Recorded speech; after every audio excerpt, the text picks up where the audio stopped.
I told you I want to take you through all of my journey up to today as we sit here sipping a cup of tea with you. What have I gone through? Since when?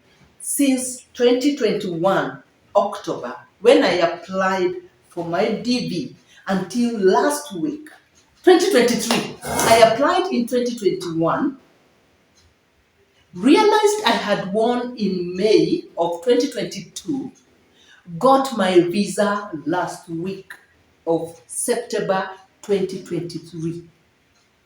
Last week. So, that is why I'm inviting you to walk with me through this journey. Beautiful journey, my retirement package at 55. So, for those who forgot my name, I said I am Lucy Kaime, mzaliwa wa Limuru, born in Limuru in Kenya. Here in my house in Kabere, Kavete. And yeah, during the doctor's appointment, that is where we are. I've taken you through the 2NL and the requirements that you should not ignore just because they have not been stated on the 2NL letter. Among everything else is the affidavit of support, which is filled by your host. You need to keep ties and friends with people in the US because they come in handy. And if you don't have the affidavit of support for the American embassy, you will not go through.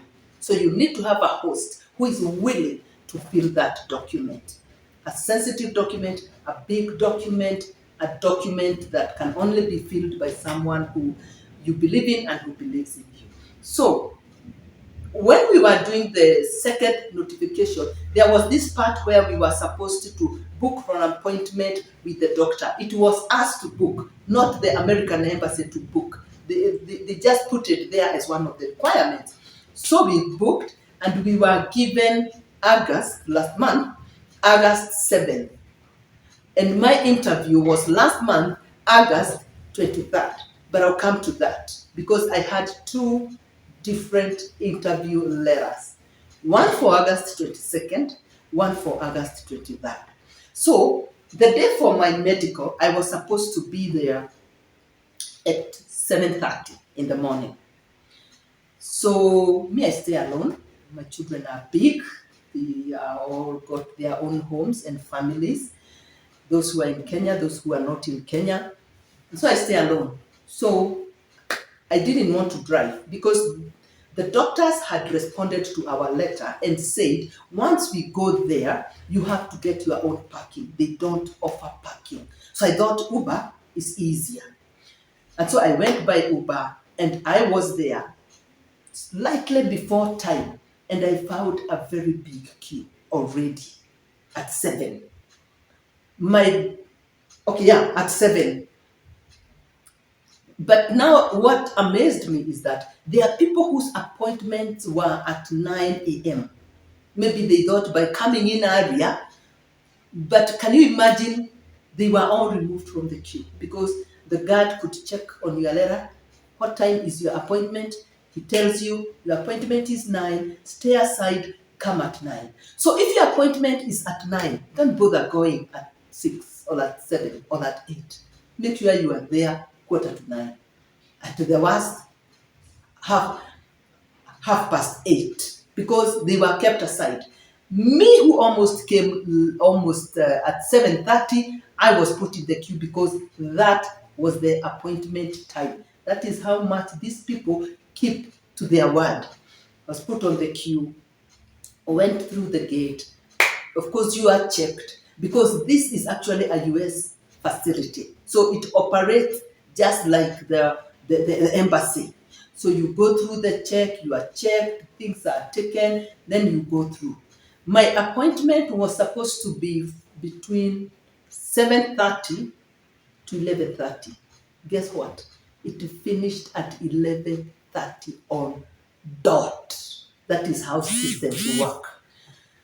So you first of all go for counseling. They separate every other medical case. Of course, that facility is for people who are traveling to Canada, Australia, Europe, and America. not any other country. So you are separated. Those who are going to America through diversity are set aside for counseling, because this can be your deal breaker. So you are prepared and you are told, if you are suffering from this disease, and especially TB, if you are found that you have TB, it's a deal breaker. Why? Because you must be treated. And TB, they are the ones who will treat you, and it takes 6 months, and the DV takes up to 30th of September. Meaning between 7th of August and 30th of September, and you have TB, of course you cannot have finished the injections. The other sickness is if you have sexually transmitted diseases. Any of them is a deal breaker. They even check if you're pregnant. Of course, I wasn't checked because of my age. There are specific diseases that they check out for, mental illnesses, mental history. They check for that. All of those are your deal breaker. So let me tell you what I had done. I wanted this DV so much. I wanted my retirement package so much. So before my doctor's appointment, I decided to go for checkup. I decided to go for my own private personal checkup. And I was checked all those things. And they were check. But when I came for my medical, I think I got anxious. And so my blood pressure, because they took me 3 times the blood pressure, it was high the first time. And I think as I continued relaxing, the second time it was slightly low. With that doctor, my blood pressure was at normal. Praise God for that. Anything else for me was check. So take care of yourselves, take care of your health. Me, I love going to the gym. It's now that I have relaxed and I am compensating by overeating, so help me God. I will go back to normal because now the excitement has subsided. And so even my heart rate, my heartbeat, my blood circulation, my everything was check. And I passed the medical, and the doctor told me, you have passed your medical. People scare you and they say you will be checked when you are nude without clothes. It's a lie. It's a lie. You will lie down. You may be asked to just open the top so they feel your heartbeat, but they will also give you something to cover yourself. And maybe because of my age, I don't know what happened with other younger people. And then now the scary part is when you have gone through the medical, it has gone through. They have to immunize you. Injections, maze, nadungwa. This hard, again, and you have to sit there and get all those vaccinations. Not because you are sick, but you passed the medical and now they have to vaccinate you. That was it. I passed the medical. I was shocked. Also because once you go there, you see people crying, you think, gosh, even mine won't go through. So mine went through, and that is when a week later, remember my interview was on 23rd, the embassy writes me to tell me, congratulations, my medical has gone through.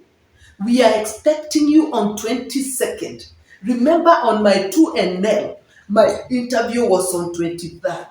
We expect you on 22nd at 6:30. So on 22nd at 6:30, I was at the embassy, only to be told your interview by our system is not today. Go back, come tomorrow. So tomorrow, here I come. Subscribe, hit the notification button, like, share. I'm with you here in Kenya, preparing to go to the US. Come with me. Let us do life in America together at 55. Bam. So kindly welcome to watch the next video, where I will now take you through how my interview was. That was only last week. In a week and a half time, it's when I did my interview. So stay here, Stay tuned. God bless. Loving you big time.